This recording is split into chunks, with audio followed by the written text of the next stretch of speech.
Assalamualaikum warahmatullahi wabarakatuh. Selamat datang di Riasah TV. Pada kesempatan kali ini kita berkesempatan untuk menyaksikan adanya donor darah massal yang diselenggarakan BEM STIA Al-Fatah pada acara Takblik Akbar.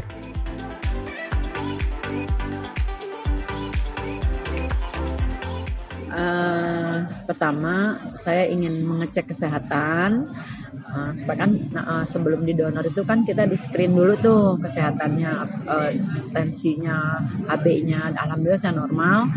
Kemudian kedua, saya pengen sehat dengan berdonor kan, insya Allah badan kita sehat. Ketiga, saya ingin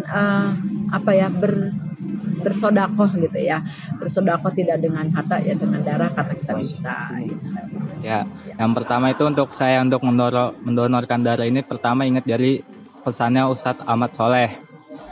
Beliau membilang kalau bahwasannya untuk darah seseorang yang digunakan untuk baik, kita akan ikut mengalir pahalanya untuk kebaikan. Kalau darah kita digunakan untuk mendonorkan untuk seseorang itu didonorkan untuk yang keburukan, kita akan kembali lagi untuk keburukan. Tapi kita berpikir aja untuk positif ya. Kita mendonorkan darah ini untuk kebaikan. Insya Allah pahala yang untuk didonorkan itu mengalir untuk kita. Alhamdulillah ya, perasaan saya enak, nyaman, dari fasilitasnya juga oke gitu, baik. Kalau misalnya dari rasa sakit, alhamdulillah nggak ada ya. Karena kita kuat.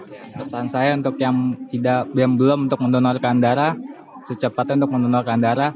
Yang saya bilang tadi, kita berpikir positif untuk yang didonorkan itu untuk berbuat kebaikan untuk darah kita dan pahalanya akan mengalir ke kita. Dan jangan takut untuk mendonor darah karena nggak ada sakit-sakitnya. Ya mungkin banyak yang berita ada yang pingsan, ada yang kesakitan, itu semuanya mitos. Tergantung fisik kita aja. Apakah fisik kita bagus? Kalau insya Allah bagus, kita akan biasa aja kayak seperti saya dan abang ini.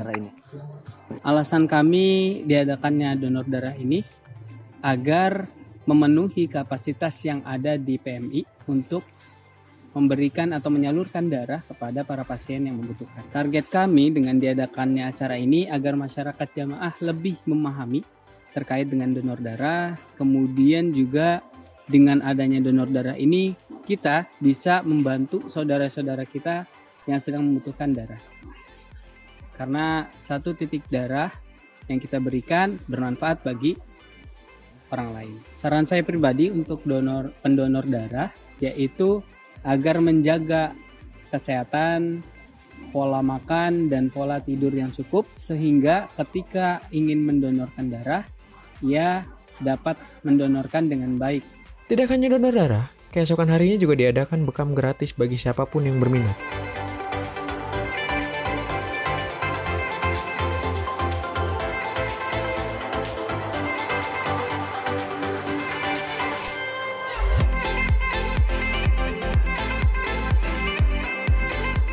Bekam adalah sebuah sunnah yang memang perlu kita biasakan dalam kehidupan kita. Selain pengobatan-pengobatan yang lain, bekam merupakan solusi terbaik untuk kesehatan. Iya, bagi yang saya alhamdulillah karena memang sudah sering bekam. Kalau untuk saya biasa-biasa aja. Sakit itu relatif. Pas pertama kali bekam gitu. Iya, awal sekali dulu 2006, 2005, 2006 itu ya terasa. Saya dulu malah belajarnya mereka pakai sayetan, pisau sayetan. Tapi alhamdulillah belakangan malah pakai jarum, itu akan lebih seperti gigitan semut pun lebih sakit. Cuma kalau khusus saya di daerah-daerah tertentu itu geli, itu yang jadi pesan tersendiri, geli, pinggang. Tapi kalau untuk sakit tidak sakit, malah bagus. Saya per tanggal tua, per tanggal ganjil, alhamdulillah rutin bekam. Lama berapa tahun? Kalau hitung rutinnya udah 3 tahun terakhir rutin. Apakah bagus dilakukan secara berkala? Bagus. Alhamdulillah ya. Malah kalau para ahli-ahlinya menganjurkan sebulan sekali di tanggal ganjil ya, tanggal ganjil. Manfaat yang paling sederhana adalah kalau pegal-pegal hilang, yang paling cepat dirasakan. Nah, adapun penyakit-penyakit yang sifatnya besar, namanya proses, apalagi bekam, apalagi herbal tidak sekaligus ya, tidak sekaligus saya rasakan. Tapi yang paling itu adalah yang masuk angin, yang pegal linu, nah itu cukup manjur. Ya, persyaratannya pertama memang diniatkan kepada Allah untuk menjalankan sunnah Rasulullah supaya mendapatkan wasilah dan syafaatnya dari berukam Rasulullah, dan diutamakan sehat. Kalau sebelum dibekam, kalau sudah makan itu diusahakan 2 jam setelah makan, karena tidak boleh terlalu kenyang. Kalau kenyang itu detak jantungnya akan lambat sehingga memompa kurang maksimal memompa darahnya. Manfaat beragama, Masya Allah, yang pertama ya jelas kalau kita beragama Islam berpahala karena menjalankan sunnah, dan sehat karena janji Allah dan Rasulnya, siapa yang berbekam akan menjadi sehat. Berbekamlah biar kamu jadi sehat, dan pengobatan yang terbaik bagi umatku adalah dengan berbekam, ijamah. Ya. Untuk menjaga kesehatannya setelah berbekam, usahakan bisa meminum madu karena sunnah, makan kurma, ya kan, terus pola tidur yang baik, ya kan, terus minum yang banyak, ya kan, terus nanti insya Allah dengan menjalankan sunnah Rasulullah, makan yang baik, ya kan, pola tidur yang baik sesuai sunnah Rasulullah, insya Allah akan menjadi sehat. Untuk pertama kali bekam, pertama niatkan ini untuk mendapatkan syafaat atau syafaatnya dari Rasulullah karena menjalankan berkat.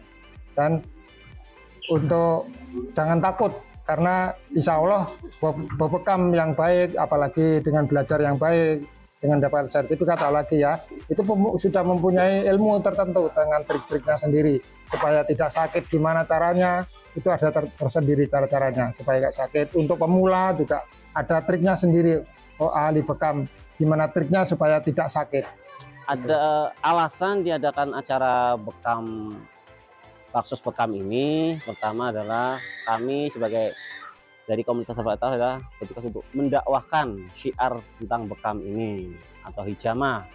Karena apa? Banyak masyarakat di sekitar kita lah, wabil khusus di lingkungan Sufas ini, yang belum sedar, belum mengerti tentang apa itu hijamah, apa itu manfaatnya, kan gitu. Maka disinilah tugas kami, orang yang memahami ilmu tentang bekam itu, untuk mendakwahkan kepada masyarakat gitu. Dengan cara apa ya? Dengan cara seperti ini, melakukan baksos bekam gratis buat masyarakat. Itu manfaatnya banyak sekali gitu ya.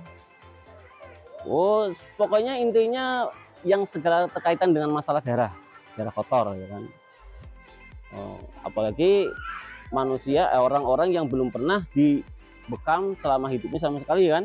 Kalau darah kotornya banyak. Darah kotor itu contohnya kan darah berlebih lah.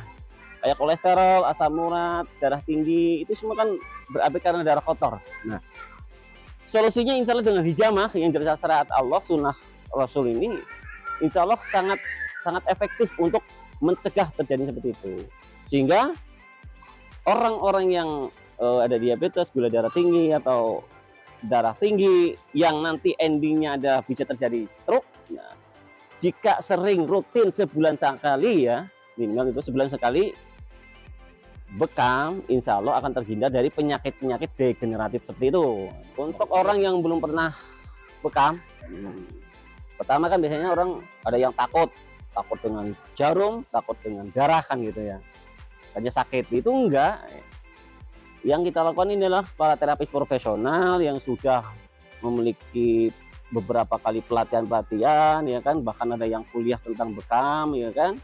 Insya Allah dilakukan secara profesional itu akan mahir lah. Jadi orang-orang yang takut dengan bekam ya insya Allah bisa diatasi. Dan biasanya orang yang pertama kali bekam adalah efeknya yang sering terjadi itu biasanya demam, pingsan kan gitu ya. Sekali lagi, jika ini terapisnya profesional, maka insya Allah itu semua bisa diatasi kan gitu. Jadi jangan takutlah bekam ya kan, jangan takutlah, insya Allah bisa lah ya. Memang orang pertama kali itu biasanya itu demam dalam jangka 3 hari. Itu adalah proses imunitas tubuh melawan kuman gitu. Karena apa? Darah kotornya sedang dibuang. Jadi, nah, jadi Sekian liputan kami tentang donor darah dan bekam gratis pada acara Tablik Akbar ini. Semoga bisa bermanfaat bagi penonton setia Riasa TV. Dan jangan lupa subscribe dan follow semua sosial media Riasa TV. Kurang lebihnya mohon maaf. Wassalamualaikum warahmatullahi wabarakatuh.